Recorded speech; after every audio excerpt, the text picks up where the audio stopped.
How many of you know who Jenny is? Well, for those of you who haven't been here for a while, Jenny came through these doors 2 years ago, and she's here. And she has an awesome testimony. And for those who, kind of walk this walk of recovery, you relapse. I relapsed. I'm 37 years clean, but I probably could be 40 years clean, but, just life. And you get out there, you say, I'm not going to do it, I'm not going to do it. And then life happens and you do it, and then you have to start all over again. But this is what this lady does. She has started over and over again. And she's a living testimony to God's grace, His mercy, and she opens her ears to hear. Jenny Mayo. Are we on? Yes? Okay, so I wrote things out, and I always do this, and then I completely forget what I'm going to talk about when I get up here. So I'll just start reading because it makes me get more comfortable and get back into my groove. I'm not good with personal speaking, anything public. I get major anxiety.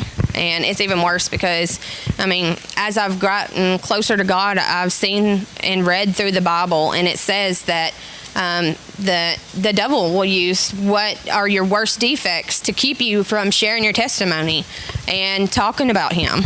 So I think that's part of one of my character defects kick in when I get up here. It's because He doesn't want me to share how amazing my life has changed in these last 2 years. A little bit before that, in 2016, my people over here know, but y'all don't. Y'all just now met me. So I have relapsed 4 times. I have went to Buffalo Valley each time. I made it 90 days the first time. I stayed with my husband, who was also my dealer, and we were both, we lived off each other, back and forth, that toxic relationship, abusive. Thought that was normal. That was what love looked like. Well, I've come to find out through this program, through the people here, that's not what love looks like. And those toxic relationships, you have to let go of. That was one of the hardest things I had to do when I came, was to let go of my husband. We've been married for 12 years, and we have a child together. And, when you're out there, you go through thick and thin, ride or die kind of lifestyle too. So that toxic codependent stuff is just really, really strong. I've just now got to a point in my life where I can say that I'm honestly not very codependent anymore. And that's only because I pray for God to remove that every single day. It's one of my worst defects, because with codependency comes fear, and then I become a mess, an emotional train wreck. And people that also know me here can tell you that. So I titled this one, He Covers Me with His Feathers. As I began my journey in 2016, I came to BVI as a broken shell of a human being. I had lost my faith in God, and I lost my faith in people in this world. I trusted no one, and I always felt alone, rejected, not good enough, and that was the way my life was supposed to be. That was the best it was ever going to get. Especially after I continued to relapse over and over again. I thought I'm just going to be one of those people they talk about in our big book that just can't get this. Many times in my past, I can honestly look back now and see that it was God that kept me alive, that God was there getting me through it. Those nights when I thought no one was listening, as I lay in the darkness after having a huge fight with my ex-husband, crying out for help. After my son's accident, praying for it to be me instead of my 5-year-old son laying in that critical care unit. When I found out I had precancerous cells and I would need to have a radical hysterectomy. And when I lost jobs, houses, cars, and even my children. When I saw my 2 marriages failing, and when I lost loved ones. When I was in the robbery with my ex-husband and never thought I would make it out alive. God was there with me in those times. The nights that I stayed up for weeks, at a time and thought I was going to OD, while hugging the toilet and throwing my guts up and saying, will you just help me? I'll never do it again, Lord. When my husband went to jail and I began to hustle for survival, selling pills, using my kids to stuff to pawn, stealing from my parents, and at my lowest, making the percentage off other women to drive them around for prostitution. Even in every situation. All I had to do was surrender and go the other way, but I just kept fighting it. Resentful, bitter, heartbroken, angry, and depressed is the words I can use to describe my life at that time. No light was getting in.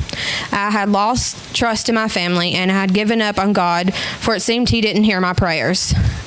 I was a hopeless human being, thinking that death would be easier than living in the pain I felt. So I kept using, for it gave me a way to escape the pain. As I began to wonder if anyone cared, I had one friend who picked me up at a gas station and took me back to her home. She sat me down and began to talk to me about her story and how almost she had lost her son in giving birth to him, and how God had saved them both, and how her life had changed after that, how God was doing things for her in her life, and that gave me the first spark of hope. It was the first day. No one judged me for my lifestyle. Today, she says she didn't know how much our talk would impact my life. The last thing she said was, "You know what you must do." And I left there knowing God was guiding me back to treatment and to leave my husband, give up, and surrender, and ask for others for help. It took the love of strangers here to give me strength. It took the support of many to give me courage. And it took the mercy of God to heal my heart. My drive and my determination to survive something better at the time seemed like something that was bad at the time seemed like it was one of my worst qualities. That I was rebellious and stubborn, but I could think it is now one of my best qualities because I know how to channel it. I can see today that actually the street life taught me how to keep fighting. It's just in a different way today. You know, I kept going for that next high, and you would keep fighting and keep making them phone calls and doing everything you had to do to get that next high. Well, in recovery, you got to work just as hard. You got to keep praying, and you got to keep surrendering all the things that's bothering you. You got to just let Him have it. And even getting up here, you know, we were singing and I was praying, and I was just have this, Lord, just have your way. And it's really hard to surrender everything about your life, every thought, every feeling, every situation, every relationship, even your children. Here lately, I've just been surrendering my children because they're 14 and 10 now, and becoming some handfuls. But I love them to death, and they've been my true ride or die through this whole thing. You know, your kids never stop loving you, no matter what you've done to them. And just love like that, you know, that's right there. If you can really see how much they love you and want you to get better, then you can see God. If you can look at your kids, you can see it. So, He covered me with His feathers. He will cover you with His feathers, and under His wings you will find refuge. Psalms 91:4. I picked this verse because I was on a trip with my kids in Chattanooga. We went to the aquarium and we did this zip line thing, and we got up and done devotional. Both my kids have gotten saved since I come into recovery, and I got saved first. They watched that, they come and seen it, and then they got saved. So it's a domino effect. They're going to do everything we do. And once you start changing your lifestyle, I mean, my 14-year-old son went to wanting to be, you know, gangsta and listen to rap to want to be better for his teammates on the football team and be a leader instead of a follower. So, I mean, they're going to do everything we do, and I love my kids enough to not want them to have to go through the pain and the struggle I've seen in my life. So, I picked this one, and when we were on that trip in Chattanooga, it just really, after coming home the whole way, it was like God was really speaking to me to come speak again. And I've only done this twice, so by no means do I have any idea what I'm doing, but I get up here because I feel led to. And I think He will continue to lead me to speak. I don't know what it is that's any different than anybody else's story, or if we're all supposed to just start speaking. I mean, think about how many lives we could impact if we lifted each other up more, if we were there for each other, if we empowered each other. But we don't do that in real life. It seems to be only here, you know, in the recovery group that I get that. Even my own family can't give me that. So, The significance of Psalms, me and my friend were talking about. She's more educated in the Bible than I am, is that it was written by David. How many of you know the story of David and Goliath? Okay. So, David was instructed to try on the armor of God. But the armor was too big, and it was weighing him down, kind of like our addiction, right? And he says, try on life, and it weighs you down. So he went to the river, and he got 5 smooth stones to take down the giant. Because he was obedient to God's will, he took that first step. He was able to overcome the situation in front of him and to conquer the giant who was trying to kill him. And became king over God's people. Even though he had his own sins, God called him the man after God's own heart. You can come back from adultery, which was David's sin, from addiction, from deceitful ways, from prostitution, from murder. Leave your sins at the grave and walk into the protection of his feathers. Will you accept his protection is your question.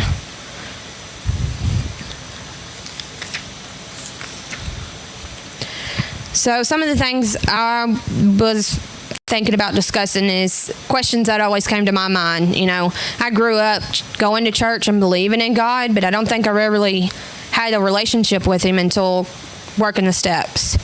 And I resented God. I was like, why would God let these bad things happen to me? Things I haven't really discussed because of the camera. And things that happened to my son. You know, he had 9 surgeries, 3 blood transfusions, and a skin graft. And you just can't understand some of the things God, lets happen. But it's the choices of others. You got to remember, it's not that he's letting it happen, but he gives us free will. So the things that happened to me when I was little, and most of you have a lot of the similar stories. I'm pretty sure you probably know what I'm talking about. He didn't let that happen to me. That was the choice of the other person that did that to me when I was little.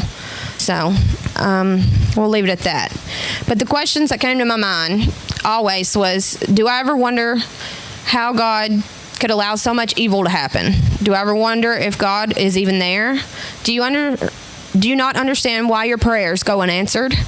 Do you pray but still feel distant? The idea that God's will for us, for bad things to happen, can be devastating. It's choices of others, accidents, and our own self-will. We must remember that his view is wider than ours. His goal is to bring fulfillment to our lives. In times of crisis, it's very hard to sense God is present and working to bring good of a bad situation. When I look back at such times, I can often see he was gently covering me with his feathers. The choice for good is always present. God provides constantly that the choice for us is to go the right way and can continually lift us up from our pain and our doubt to freedom to live and love again. The real question is, can we trust this? Can we find the good, or at least pursue it and allow the force of love and life to lift us up? When we can do this, we can heal and even grow. So the main thing of recovery is surrender. You'll hear that a whole bunch. And at first, when you come in and you're a newcomer, none of this stuff makes sense. But I promise, if you start working your steps, it all starts clicking, and your life starts feeling less heavy, and your pain starts diminishing. And then your freedom, when you start getting a job, of financial insecurity goes away. It's just amazing. The promises do come true. And I'm not the only one that can attest to that. And it's not really material wealth. It's internal wealth that you can't buy. I can never replace what I feel today versus how I felt in addiction. So the choice is for you to believe it and accept it, or freely choose it. Wade into the stream, begin to relax, and enjoy the ride. Like an eagle, God shelters us beneath his wings from the storm and attacks.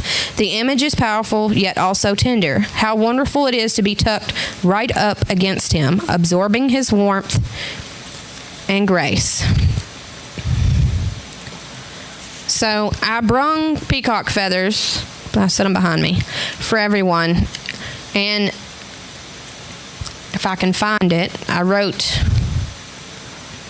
Okay, so the significance of a feather, and when it says he covers me with feathers, I'm thinking, that's not going to be a lot of protection, right? How's a feather going to protect me from, abuse, or somebody wants to rob me, or, health issues? But after studying this and reading this, it just really opened my eyes. It says, when you think of protection, you don't think of feathers. It seems flimsy and fragile, but feathers are smooth, and they have stiff barbs with tiny hooks that lock together like prongs of a zipper. The fluffy parts of a feather protect from the wind and the rain. The baby birds are not covered with feathers, but fluffy, so the mother bird has to cover them to keep them safe. The image of God covering us with his feathers is one of comfort and protection, like a parent, or the parent we never had, whose arms are a safe place for us to retreat from the scary storm or hurt. God's comforting presence provides safety and protection from life's emotional storms. When fear causes hope to fade, flee to God and the refuge, and you can reach him on your knees. So that's just a little bit of my story. If you have questions after, I can talk more freely, not on the camera.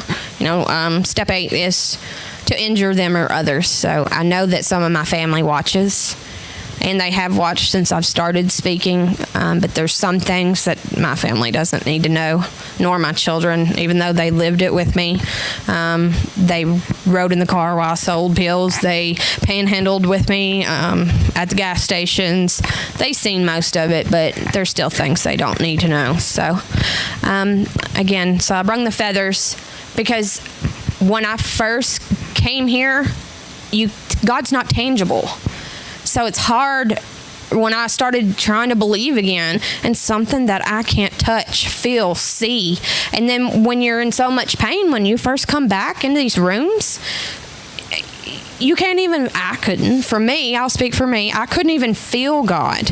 It took me coming to this church several times before I start moving in my heart, and then start crying and get on my knees and praying. And so I wanted to bring y'all something tangible, and I usually do each time that I speak, because this is hard, but it is the easier, softer way.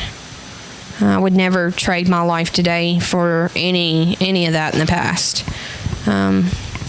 Thanks, that's all. I got one more song for us to listen to. It was nice to meet you, ladies.